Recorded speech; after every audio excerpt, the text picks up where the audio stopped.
Namaskaram, Sadhguru. Um, you always talk about how one should be. I wanted to know what does it take in a person, and what can one person do to instill a quality of absolute intensity, but at the same time be absolutely relaxed. This question comes from a certain fundamental misunderstanding which is all over the place is, right now most people are made like this. If I ask you to be intense, you become tense. If I ask you to relax, you become lax. In tension and in laxity, your ability to perceive is greatly reduced, isn't it so? Yes or no? When you're tense, you don't even see things which are right in front of you. When you're lax, also you do not see. But to be intense and relaxed is the way. Right now Subiksha asked this question, why the snake? If you spend little time with a cobra, you will see it is always intense and relaxed. Always. Very intense and relaxed. Only when its life is threatened, it may become little tense. You can allow that much for a reptile, okay? But otherwise, it's very intense and relaxed at the same time. This is the quality of a yogi, intense and relaxed. You got to work at it.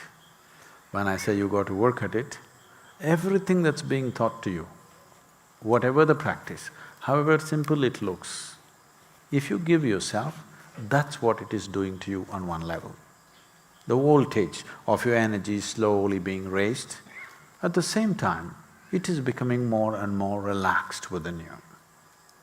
Because intensity and relaxation are the most essential qualities for you to be perceptive. Why am I going on talking about perception is, only what you perceive you know, rest is all nonsense. You can believe this and that, but essentially only what you perceive you know. Yes? At least you should know when you're getting into trouble. Yes? Most people do not know. Most people do not know when they're getting into trouble. They think only life situations are trouble. Life situations are situations, some we know how to handle, some we do not know how to handle, some we handle well, some we handle in a ham-handed way, something we do. But if you do not know how to handle this and this, you are in real trouble. But most people don't get it. It happened. A missionary went to a very remote part of Africa 3 centuries ago. So, he was surrounded by a very violent-looking cannibal tribe. Then he went down on his knees, looked up and said, "Dear God, I am in trouble." Nothing happened. Then he said, "God, I came on your work and I'm in real trouble, you're doing nothing."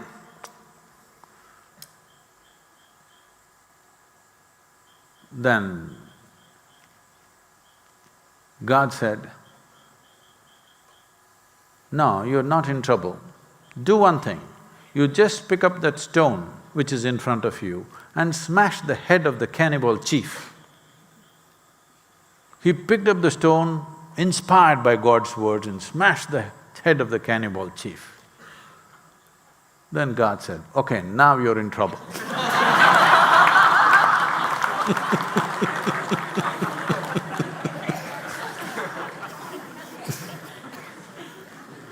Something happened, something did not happen in your life, that's not trouble. When you don't know what's happening within you, you are in real trouble. Lifetimes of trouble, believe me.